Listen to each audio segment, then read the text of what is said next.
ರೈತರು ಹೋರಾಟ ಮಾಡ್ತಾರೆ ಸಕ್ಕರೆ ಕಾರ್ಖಾನೆಯಲ್ಲಿ ಒಂದು ಟನ್ನಿಗೆ 3,500 ರೂಪಾಯಿ ಕೊಟ್ಟಿರ್ತಾರೆ. ನೀವು ಅದಕ್ಕೆ ಬೆಂಬಲಿಸ್ತೀರಾ ಅಥವಾ ಹೇಗೆ? ನೋಡ್ರಿ, ನಾವು ರೈತರ ಹೋರಾಟಕ್ಕೂ ಬೆಂಬಲದೆ ಶುಗರ್ ಫ್ಯಾಕ್ಟ್ರಿಯವರು ಅವ್ರು ಚರ್ಚೆ ಮಾಡ್ಕೊಂಡು ನಿರ್ಣಯ ತಗೋಬೇಕು. ಯಾಕಂದರೆ ಕಬ್ಬಿನ ಬಿಲ್ಲು ಇವತ್ತು ರೇಟ್ ಶುಗರ್ ರೇಟ್ ಕಂಟ್ರೋಲ್ ಇದಾವೆ. ಒಂದು ಇವತ್ತು 5,000 ಒಮ್ಮೆ 3,000. ಅದಕ್ಕೆ ನೋಡಿರಿ, ಫ್ಯಾಕ್ಟ್ರಿ ಅವರು ರೈತರು ಕೂತು ಚರ್ಚೆ ಮಾಡ್ಕೊಂಡು ನಿರ್ಣಯ ಕಳಿಸ್ಕೋಬೇಕು. ಅದಕ್ಕೆ ನಾವು ಇಬ್ಬರು ಸಂಪೂರ್ಣ ರೈತರಿಗೂ ಒಳ್ಳೇದಾಗಲಿ, ಫ್ಯಾಕ್ಟ್ರಿ ಒಳ್ಳೇದಾಗಲಿ. ಇಷ್ಟೊಂದು ಮಹಾರಾಷ್ಟ್ರದಲ್ಲಿ ಕೊಡ್ತಾ ಇರೋದು ಇಲ್ಲಿ ಯಾಕೆ ಸಾಧ್ಯ ಆಗ್ತಾ ಇಲ್ಲ? ಅಲ್ಲಿ 12 ರೂಪಾಯಿ ಬರ್ತೈತೆ ರೀ ಸ್ವಾಮಿ. 12 ತಿಂಗಳು ಫ್ಯಾಕ್ಟ್ರಿ ಶುಗರ್ ಕಬ್ಬು ಒಯ್ತಾರಲ್ಲಿ. ಇಲ್ಲಿ 12 ತಿಂಗಳು 12 ಪ್ಯಾಕೆಟ್ ಶುಗರ್ ಬರಲಿ ಕೊಡೋಣ. ಇಲ್ಲಿ ಇರೋ 10 ಎವರೇಜ್ ಹಣ್ಣು ಬರ್ತೈತಿ ಲಾಸ್ಟ್ ಬಂದ್ ಮಾಡ್ದಾಗ. ಅಲ್ಲಿ 12, 13 ನಮ್ಮ ಕಾಗಲ್ ಫ್ಯಾಕ್ಟ್ರಿ 14 ರೂಪಾಯಿ ಬರ್ತೈತಿ. ಕಾಗಲ್ ಫ್ಯಾಕ್ಟ್ರಿ 14 ಬರ್ತೈತಿ.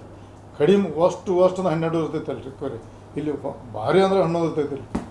ಅದರಲ್ಲಿ ತಾಂತ್ರಿಕ ಲಾಭ ತಗೋತೀರಿ ಅದನ್ನ ಕೊಡೋದ್ರಲ್ಲಿ ಯಾಕೆ ಈ ಮೇನಾಮಿಷ ಅಂತೇಳಿ ನೋಡ್ರಿ, ಅದನ್ನ ನಾವು ಈ ಚರ್ಚೆ ಮಾಡ್ಕೊಂಡ್ರೆ ರೈತರ ಮತ್ತು ಸಂಬಂಧಪಟ್ಟ ಚರ್ಚೆ ಮಾಡಿ ಇಬ್ಬರು ರೈತರು ಸಂಪೂರ್ಣ ಬೆಂಬಲಿದೆ, ಫ್ಯಾಕ್ಟರಿ ಬೆಂಬಲಿದೆ.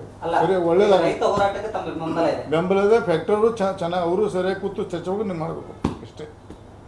ಎಸ್